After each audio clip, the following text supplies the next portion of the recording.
पुरुषोत्तम मास महत्तम अध्याय 24। हरे कृष्णा, राधे राधे।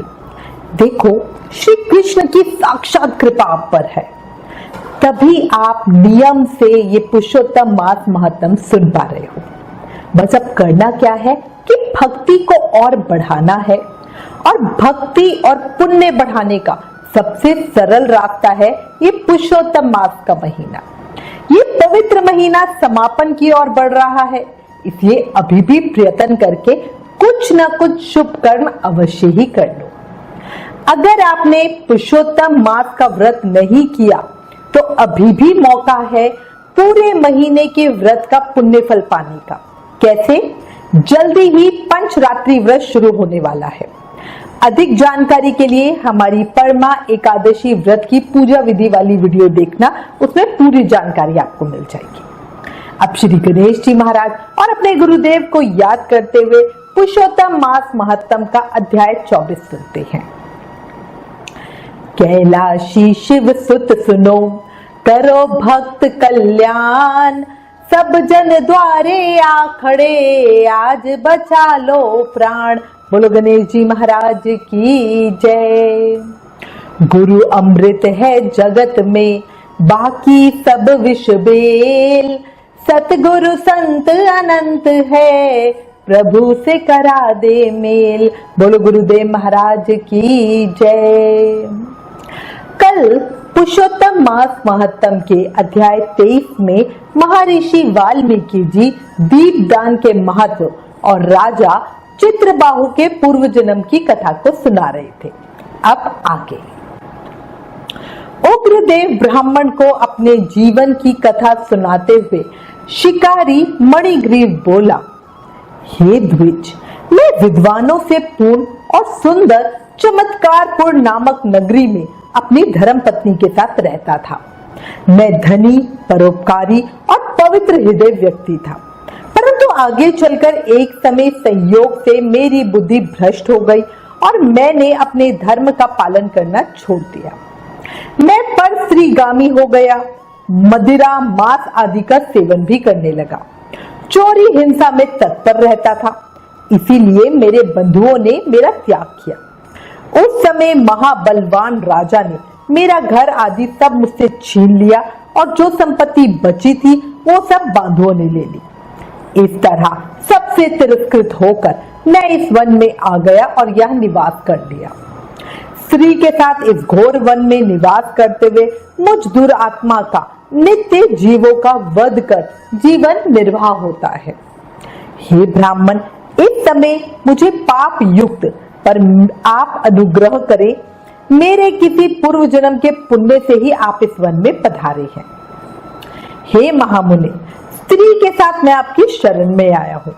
आप उपदेश रूप पदार्थ से हमको कृतार्थ करें। कोई उपाय बताएं कि उस उपाय के करने से मेरी दरिद्रता क्षण में नष्ट हो जाए और मैं अतुल वैभव को प्राप्त कर यथासुख विचरूं।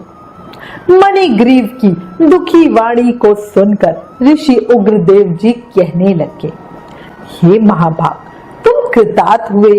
जो तुमने मेरा अतिथि सत्कार किया, इसी से तुम्हारा कल्याण होना निश्चित है। ऐसा मैंने मन में विचार किया है, जिससे बिना व्रत के, बिना तीर्थ के, बिना दान के, बिना प्रयास के तुम्हारी दरिद्रता दूर हो जाएगी। अब से तीसरा महीना श्री पुरुषोत्तम मास होगा। उस पुरुषोत्तम मास में सावधानी के साथ विधि पूर्वक तुम दोनों स्त्री पुरुष श्री पुरुषोत्तम भगवान को प्रसन्न करने के लिए दीपदान करना। उस दीपदान से तुम्हारी ये दरिद्रता जड़ से नष्ट हो जाएगी। तिल के तेल से दीपदान करना चाहिए और ऐश्वर्य सुख होने पर घी के दीपकों का दान करना चाहिए। परंतु इस समय वन में वास करने के कारण घृत अथवा तेल, इनमें से कोई तुम्हारे पास कुछ भी नहीं है। हे मणिग्रीव, पुरुषोत्तम मास भर स्त्री के साथ नियम पूर्वक इंगुदी के तेल से तुम दीपदान करना। इंगुदी का तेल कौन सा होता है? ये एक हिगोट का पेड़ होता है, उसमें से मिलता है। इसको जंगली बादाम भी कहते हैं, ठीक है, उसका पेड़ होता है, ये घोर जंगल में ही मिलता है। अच्छा, उसके बाद संत ने क्या कहा? संत ने कहा, स्त्री के साथ इस तालाब में नित्य स्नान करके दीपदान करना। इस प्रकार तुम इस वन में एक मास व्रत करना। तुम्हारे आतिथ्य सत्कार से प्रसन्न मैंने ये वेदों में कहा हुआ तुम दोनों स्त्री पुरुषों के लिए उपदेश किया है। विधिहीन भी दीपदान करने से मनुष्यों को लक्ष्मी की प्राप्ति होती है। यदि पुरुषोत्तम मास में विधि पूर्वक दीपदान किया जाए तो उसका कहना ही क्या है। वेद में कहे हुए कर्म और अनेक प्रकार के दान पुरुषोत्तम मास में दीपदान करने की 16वीं कला के बराबरी भी नहीं कर सकते। पुरुषोत्तम मास के दीपदान की महिमा का वर्णन करते हुए स्वयं भगवान नारायण ने कहा है कि सारे तीर्थ और सारे के सारे शास्त्र पुरुषोत्तम मास के दीपक की 16वीं कला के समान भी नहीं है। योग ज्ञान दान सांख्य समस्त तंत्र भी पुरुषोत्तम मास के दीपदान की 16वीं कला को नहीं पा सकते। कृच चंद्रायन आदि सभी व्रत पुरुषोत्तम मास के दीपदान की 16वीं कला की बराबरी भी नहीं कर सकते। वेद का प्रतिदिन पाठ करना, गया श्राद्ध करना, गोमती नदी के तट का सेवन करना पुरुषोत्तम मास के दीपदान की 16वीं कला की बराबरी नहीं कर सकता। हजारों ग्रहण, सैकड़ों व्यतिपात पुरुषोत्तम मास के दीपदान की 16वीं कला की बराबरी भी नहीं कर सकते। कुरुक्षेत्र आदि श्रेष्ठ क्षेत्र, दंडक आदि वन पुरुषोत्तम मास के दीपदान की 16वीं कला की बराबरी भी नहीं कर सकते। हे वत्स, ये अत्यंत गुप्त व्रत जिस किसी से कहने लायक नहीं है, ये धन धान्य पशु पुत्र पौत्र और यश को देने वाला है। निसंतान स्त्री के बाजपन को नाश करने वाला है और स्त्रियों को सौभाग्य देने वाला है। राज्य से गिरे हुए राजा को राज्य देने वाला और प्राणियों को इच्छा अनुसार फल देने वाला है। यदि कन्या व्रत करती तो गुणी चिरंजीवी पति को प्राप्त करती। स्त्री की इच्छा करने वाले पुरुष सुशीला और पतिव्रता स्त्री को प्राप्त करते हैं। विद्यार्थी विद्या को प्राप्त करते हैं।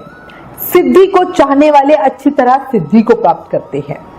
खजाने को चाहने वाला खजाने को प्राप्त करता है। मोक्ष को चाहने वाला मोक्ष को प्राप्त करता है। बिना पुरुष के बिना शास्त्र के जो पुरुषोत्तम मास में जिस किसी जगह दीपदान करता है वो इच्छा अनुसार फल को प्राप्त करता है।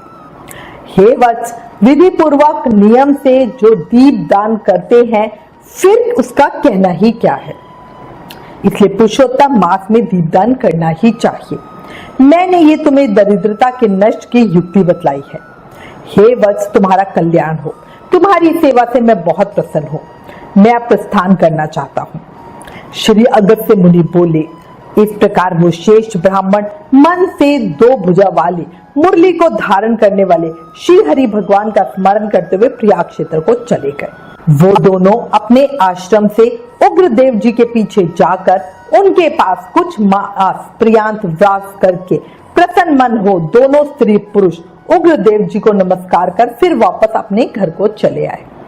अपने घर में आकर भक्ति से पुरुषोत्तम में मन लगाकर ब्राह्मण की भक्ति में तत्पर उन दोनों स्त्री पुरुषों ने 2 मास बिताए। 2 मास बीत जाने पर श्री पुरुषोत्तम मास आया। उस पुरुषोत्तम मास में वो दोनों गुरु भक्ति में तत्पर होकर दीपदान तो करते ही आलस्य को छोड़कर वो दोनों ऐश्वर्य के लिए इगुदी के तेल से दीपदान करते। इस प्रकार दीपदान करते उन दोनों को पुरुषोत्तम मास बीत गया। पुरुषोत्तम भगवान श्री कृष्ण जी की कृपा से उनका अंतकरण निर्मल और जीवन अत्यंत धार्मिक हो गया।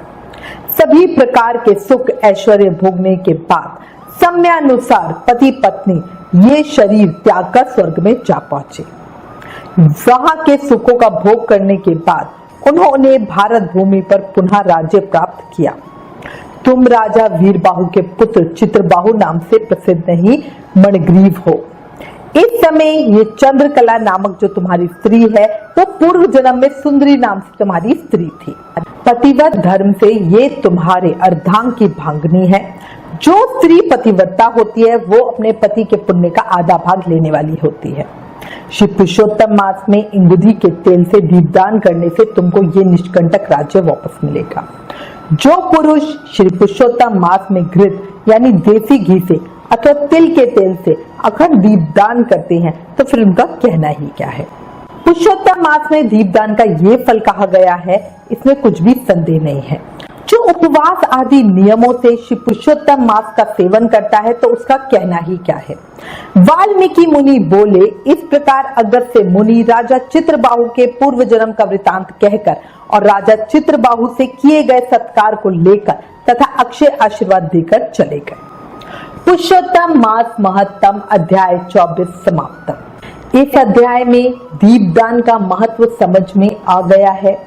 परमा एकादशी आ रही है, अंतिम 5 दिन का अखंड दीपदान कर सकते हो या एकादशी से अमावस्या तक रोज नियम से 5 दीपों का दान करो। याद रखना, एक बात कहती हूं, ये संसार हमको जो लगता अपना है पूरी तरह झूठ है, बस ये एक सपना है। याद रखना, सबको अपना हर एक काम है, प्रभु नाम सत्य है, बाकी सब नाकाम है ना। जब पता है कि सिर्फ कृष्ण सहारा है तो फिर क्यों इस जग से आस लगाकर बैठे हो। धर्म और कर्म ही साथ जाएंगे, बाकी सब यही रह जाएगा। और हम तो जग पर ज्यादा ध्यान देते हैं, कर्मों पे नहीं, है ना, होता है ना। इसीलिए बार बार रिमाइंड कराती हूं, अभी भी समय है, जागो और सोचो। कलयुग में भक्ति पाने का तो बड़ा ही सरल उपाय है, क्योंकि कहा गया है ना, कलयुग केवल नाम आधारा। सिर्फ नाम जाप करके ही भक्ति, प्रेम, मुक्ति, शक्ति सब पाया जा सकता है। इसलिए हर समय, हर पल, हर सांस के साथ प्रेम से, मन से भाव जाप करते रहो।